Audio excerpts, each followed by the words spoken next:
Ils ont réussi à l'arrêter. Voici ce que nous connaissons sur l'assassin de Charlie Kirk, Tyler Robinson. Il a 22 ans et vit avec sa famille à Washington, Dalton. Il a été arrêté là-bas jeudi soir à 22h à plus de 300 km de l'université de Dalton, soit environ 4 heures de route. Malgré ces distances, il a été arrêté moins de 36 heures après la fusillade.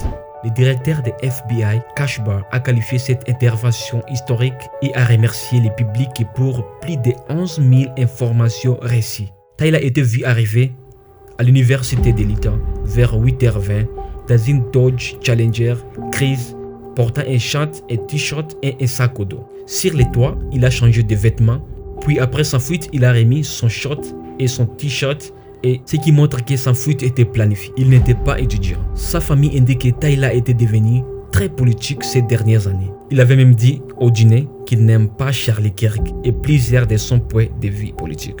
Des messages Discord où Tyler parle de récupérer un fusil, de la laisser emballer dans une serviette.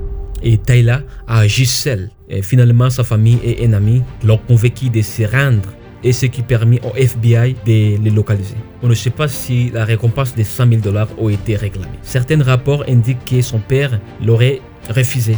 Tyler est maintenant en prison du compte de l'État et la peine de la mort sera envisagée. C'est ce que nous avons pour l'instant.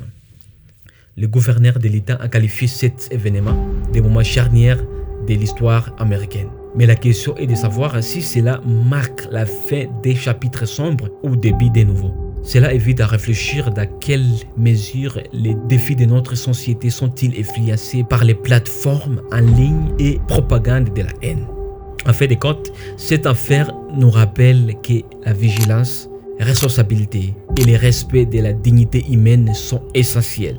C'est un appel à affronter nos divisions avec réflexion plutôt que par la violence ou la colère incontrôlée. Trump vient de donner la médaille de la liberté à Charlie Kirk décédé. C'est à la fois le maximum et le minimum qu'il peut faire. Et je suis totalement d'accord avec cette décision. Charlie Kirk, qu'on l'aime ou non, était un homme qui laisse toujours la parole. Contrairement à beaucoup, il accepte de débattre avec ceux qui pensent différemment. Et il le faisait chaque jour dans les universités américaines, seul avec son intelligence. Et c'est la raison pour laquelle il a été éliminé. Je suis désolé, je trouve ça scandaleux. Il a été éliminé devant sa femme, devant ses enfants et devant des centaines de personnes. Et aujourd'hui, certaines personnes se réjouissent de sa mort. How do you feel about Charlie Kirk getting assassinated? Some people say it's deserved.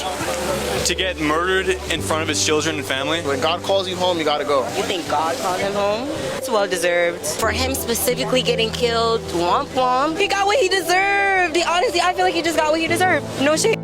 Mais ce que je peux dire, au-delà de la divergence politique, il faudrait au moins respecter la dignité humaine. Célébrer la mort d'une personne est inacceptable. Mieux vaut apprendre à débattre avec respect plutôt que de nourrir la haine. Car la grandeur d'une société ne se mesure pas à la haine qu'elle célèbre, mais au respect qu'elle garde même face à ses adversaires. Si vous êtes d'accord nouveau sur Panel Media, veuillez vous abonner sur notre chaîne et tapoter s'il vous plaît, ça vous coûte rien, ça nous fait du bien. Merci beaucoup.